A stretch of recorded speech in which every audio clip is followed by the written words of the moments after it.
Yes. And which button? The green button? Yes. Okay, great.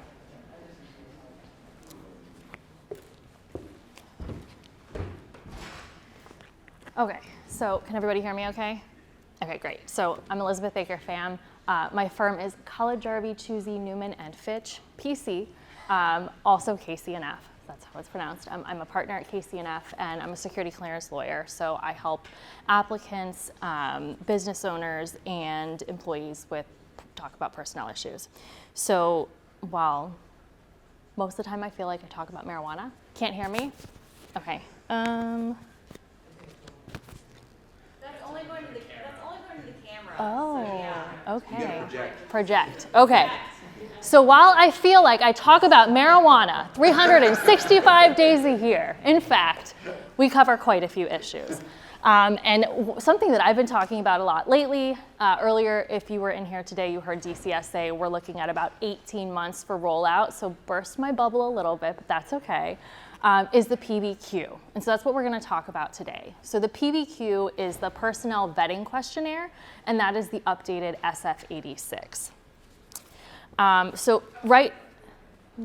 Okay, everybody can still hear me? Okay. So right now we have three primary forms, right? We have the 85, the 85P, and the SF86.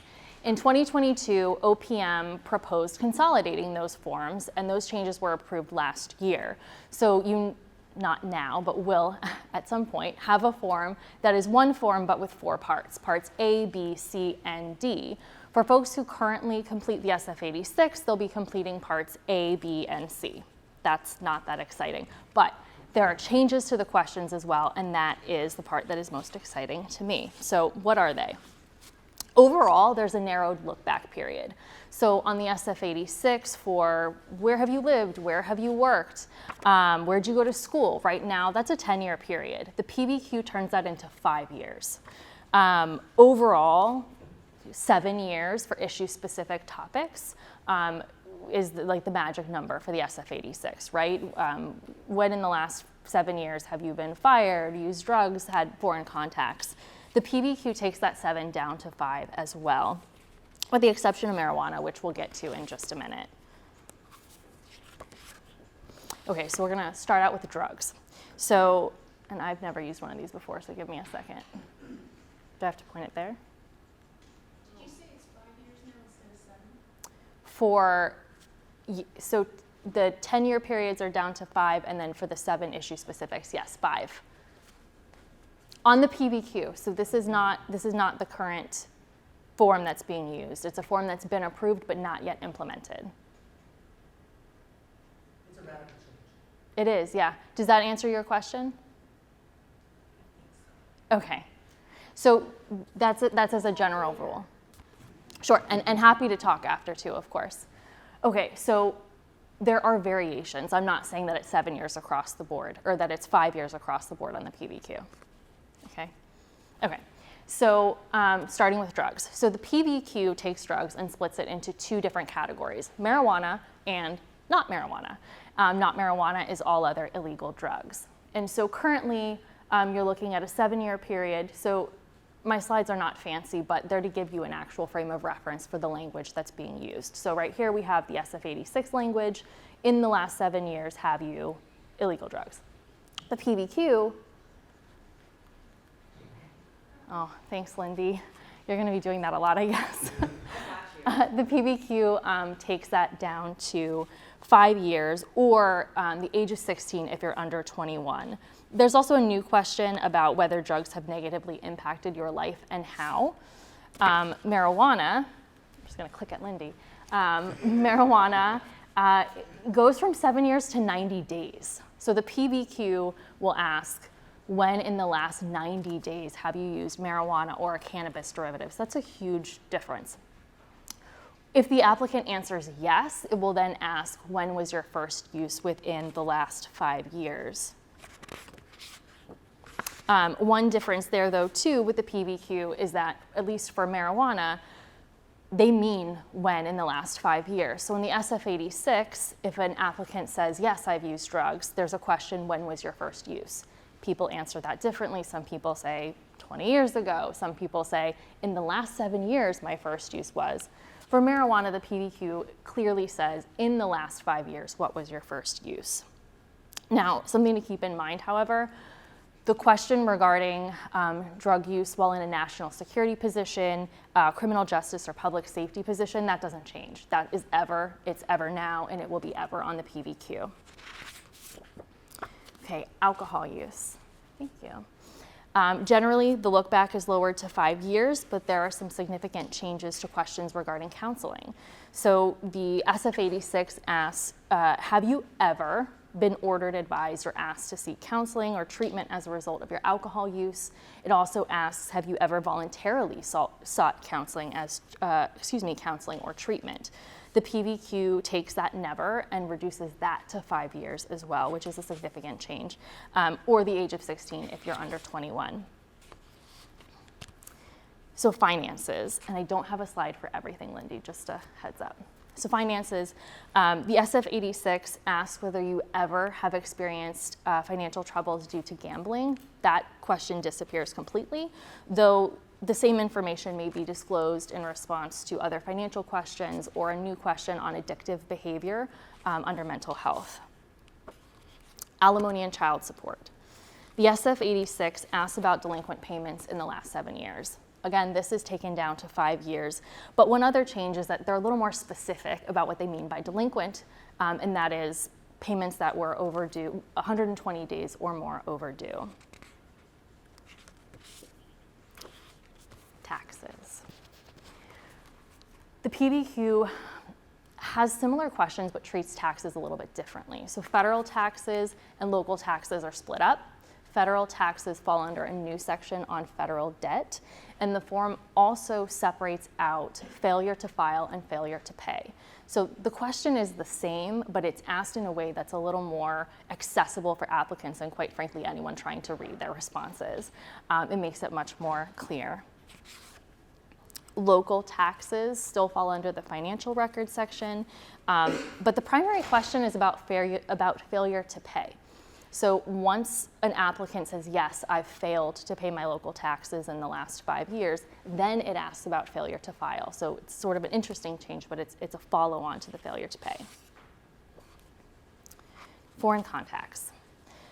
This is a much appreciated adjustment, in my opinion, to the primary question on foreign contacts. So the current question is, do you have or have you had close and or continuing contact with a foreign national within the last 7 years with whom you or your spouse or legally recognized civil union, domestic partner, or cohabitant are bound by affection, influence, common interests, and or obligations, include associates as well as relatives not previously listed in Section 18?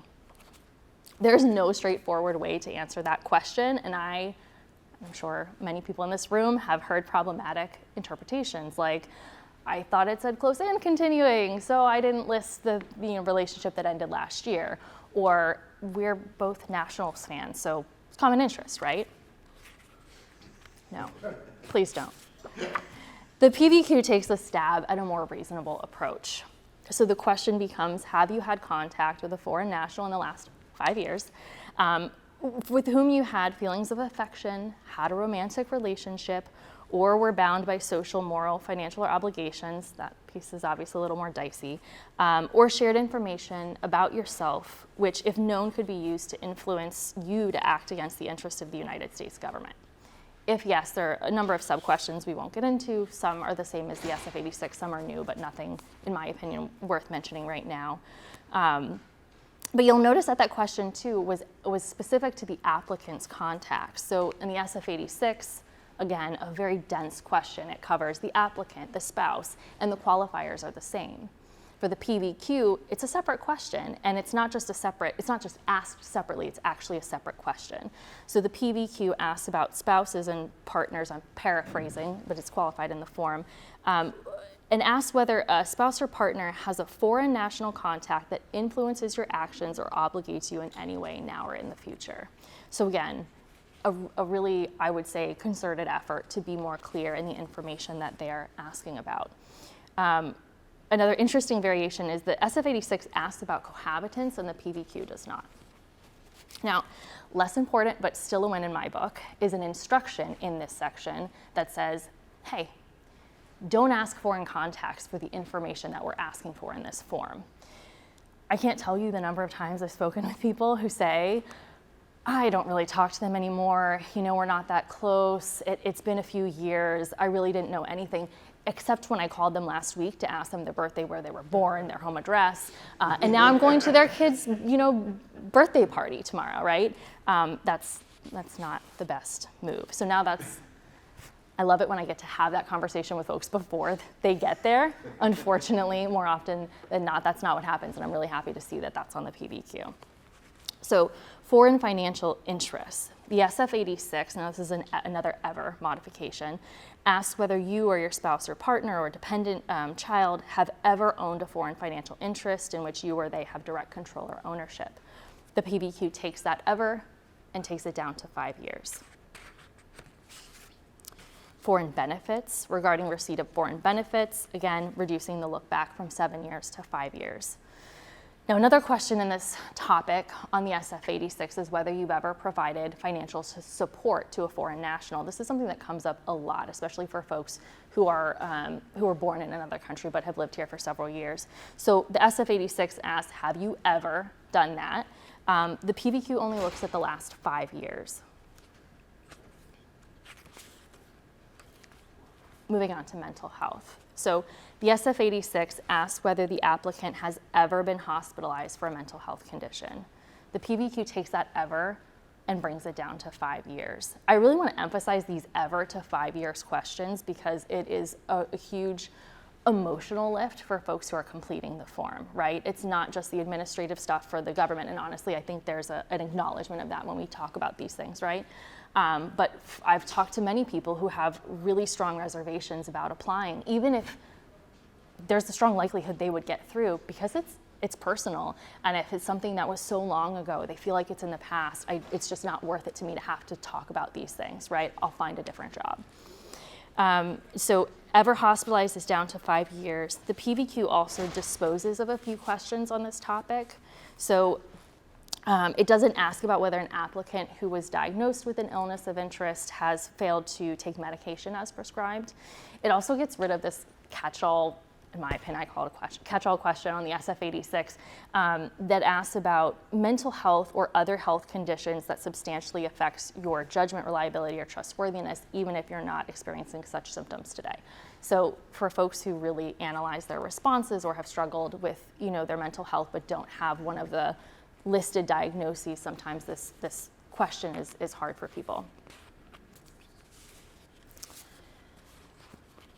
There is one change, and it's actually to this question, and the most important part is not in that slide, so I apologize, but after the "and" is a reference to emergency room visits. So in this question, it's taking the original question of ever down to 5 years, but it also essentially adds a question for, in the last 5 years, have you been required to be evaluated in a hospital for any mental health condition or behavioral emergency? And the qualifier, making clear that that means emergency room, really, rather than rely on diagnoses or admissions to the hospital, it covers emergency room visits where an applicant was evaluated and released. Okay, so associations. Now, as you know, this is the section that covers association with terrorist groups, broadly speaking. So it could also cover, right, like membership in a gang. The SF-86, this is 6 questions. On the PBQ, there are 12 questions. I'm not going to get into the details because it's a lot of questions. And Linda, you can just kind of flip through them. I won't go through them individually. I've listed them here. But really, it's expanded to cover more ground, and also generally specifically addresses groups that target individuals because of their protected class, such as race, sex, disability, but still focusing on violent actions. Police record, there's one change that I think is really worth talking about right now, and it's an instruction to omit any violation of law committed before your 18th birthday if finally decided in juvenile court or appealed to a juvenile court or to a higher court and dismissed. This will obviously have an impact on folks who have juvenile records. Honestly, I see the greatest impact being on those cases where you have an allegation of failure to disclose, because it happened when someone was a juvenile, there's this mental block for a lot of people. We don't talk about that. I was a kid. I don't have to talk about that. It's sealed. It's expunged. And even though there are clear instructions on expungement, it is something that is hard for people to wrap their head around and commonly do omit that. And now with continuous vetting, they're getting pinged, 20 years into service. Why didn't you tell us you were arrested in 1972 for LSD when you were in middle school, right? Well, for many reasons. Moving on, there's a new section on handling protected information. And this is different from the section on information systems. So that's still in the PVQ, but there's a new section on handling protected information. It explicitly asks about illegal or improper access or attempted access of protected information. Protected information is defined broadly. So it includes, for example, information covered by the Privacy Act and proprietary information. This section also asks separately about deliberate noncompliance with rules regarding access. Assurances regarding truthful responses. So you'll recall in the SF-86 there's this phrase, neither your truthful responses nor information derived from those from those responses will be used as evidence against you in a criminal proceeding. In the SF-86, this applies to 3 sections. Some people think it applies to the whole form. It does not, but it's 3 sections. The PVQ, it's retained in those 3 sections, but it's also applied to sections on psychological and emotional health and the handling of protected information, so that new section that we just talked about. So what does all of this mean? Well, as I mentioned before, the form has not been implemented yet. At the beginning of the year, the projected integration was June of this year. That didn't happen, and as we heard earlier today, they're looking at about 18 months.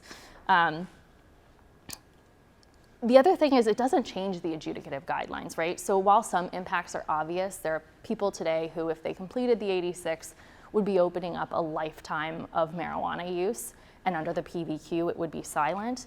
But really, time will tell how the information is processed and adjudicated. The end. Thank you so much. I'm not going to allow you to ask questions. I don't want to be what stands between you and the bar, but I appreciate this content. You will get the slides afterwards. Hi, I'm Christopher Burgess. I write for ClearanceJobs. I've been doing this since 2011 when I didn't have a job. And Lindy said, why don't you write for me? And 500 and some odd articles later, I'm still here. And you can also join me on ClearanceJobs Live. Every week I do, Classified Chronicles, where we look at bad things that happen inside government and out. Today, I'm going to talk about insider risk becomes reality, the insider threat. And I'm going to do it, let me see, I have 10 minutes. So I have 5 case studies, and so I'm going to speak like a New York minute very quickly, and we'll go through 1 or 2 of them. And then we're going to go out and have a drink, and you can ask me about the other ones there, because I understand what it's like to be between a drink and a voice, because everyone's feet are going to start doing this in about 6 minutes. So back to the beginning. I drink bourbon and I know things. That is exactly how I start every talk. So let's talk about a gentleman named Peter Devens. Name ring a bell to anyone? Peter Devens was seeded into the United States military. He went to Chelyabinsk, Russia, on an exchange program. He was going to school in the United States University. He was part of a ROTC program. He went through the program. When he was in Chelyabinsk and his 1 year abroad, he met this nice lady. They ended up getting married. The father-in-law happened to be a Russian military intelligence officer. They recruited him to go back to the United States, finish your degree, and go into the military. And they took him to the training academy where the GRU does their work. They trained him up, and then they gave him some very important instructions. Don't do a damn thing. Do your career. And he did. He came back, he went into the United States Army, he became a lieutenant out of ROTC, he went into special forces, he was a Russian linguist because his mother happened to be an emigre. Off to, where do you think he goes? He goes to Georgia, he goes to Azerbaijan, he goes all around. What was his downfall in the Special Forces? He allowed his wife to use a sat phone in Georgia, a satellite telephone, against the rules. They wrote him up. They said, your career's done. And so he left the Special Forces and became a civilian. During the time he was in the Special Forces, he did get debriefed now and again. But he had a 10-year relationship that is in the court documents. Perhaps, maybe, could be, might, are all of my qualifiers, that relationship that is not in the court documents continued beyond the time that he left the military service, because my own research showed that he set up a mail drop out in the Midwest that was used for communications with people in Europe, that he went to the Institute of World Politics here in DC and got his master's degree. He then filled out that SF-86, got his background check finished, got his security clearance, and started teaching cybersecurity. And he got picked up by a contract and sent over to a little agency over in Fort Meade. Sure, no one in Russia had any interest in what he was doing after the military. But why isn't it in the court records? Because they had enough to convict him there. His confession was up through 2011, then it stopped. So now we have to, he's being debriefed, he had to be cooperative, his wife was not prosecuted, but it wasn't great CI work that caught him. This guy passed multiple polygraphs. We will have a different discussion on polygraphs, says the man who had 17 in a row. The point is that he himself had a bad day when he had a polygraph, and he broke. He had passed them before. And they didn't have enough to do anything. He wrote a little confession, and they said, okay, you got to leave. Where was he? He was in the UK teaching cyber to NATO in the base that had the nuclear weapons in the UK. Good place for an asset to be. Fast forward, they finally got him. He confessed. He went away for 15 years. His family still lives in Manassas.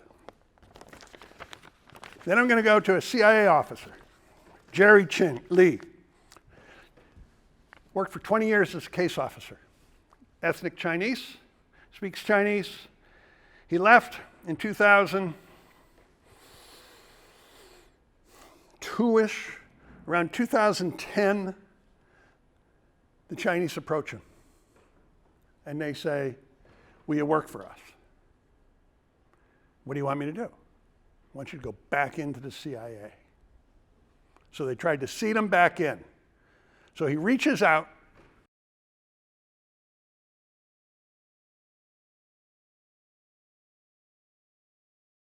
And the whole thing fails.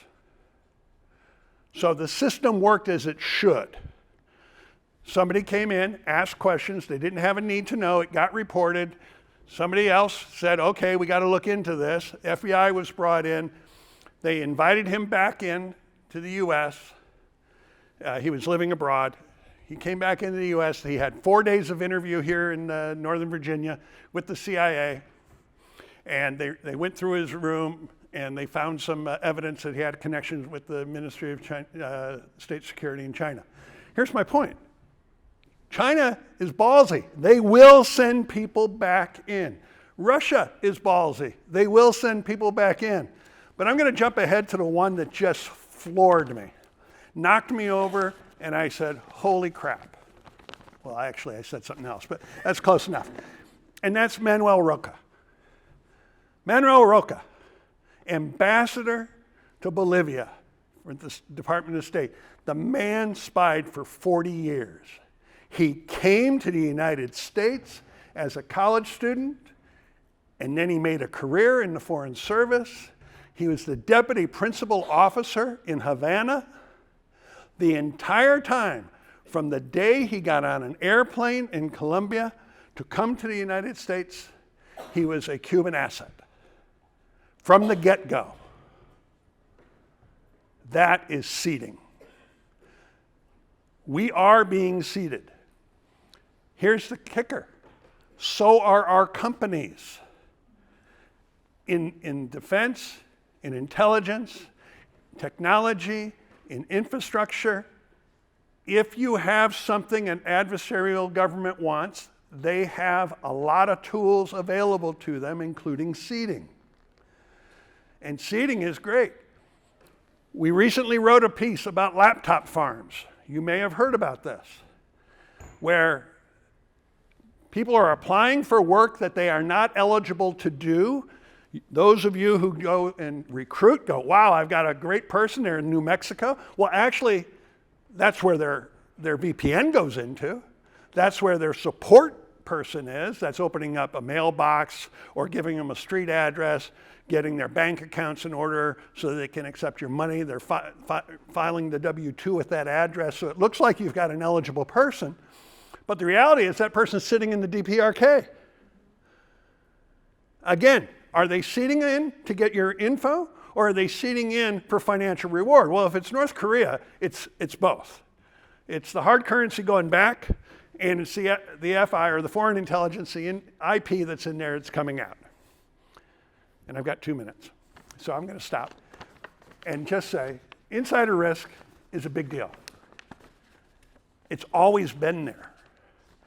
It's been there since before. Everyone has it in their family. Come on, we all do. We say things to each other and you go, wow, I didn't think you would do that ever. And then move on. But I'm going to say this, that in insider risk programs, it's a whole of entity work. It is not just the security people. It is not just the HR people. It's everybody. Because if everyone's rowing in the same direction, then you have the environment where if you see something, you say something. And that is where most of these will be discovered, is when somebody does something that's odd and out of character. A gentleman mentioned Aldrich Ames, a former colleague of mine. I actually used to have smokes with him when I was unhealthy. Which one of those was unhealthy? Yeah, the behavior was all there. Now, we did go into CI by Jaguar immediately after that, and as somebody who drives a Jaguar, it just so happens that I always ended up in the hot seat. But my point is, behavior is always there. To commit espionage takes a whole lot out of you. As someone who has handled many, many, many assets, it is a debilitating piece of work. And with that, I'm going to conclude because there is wine waiting for us. Thank you.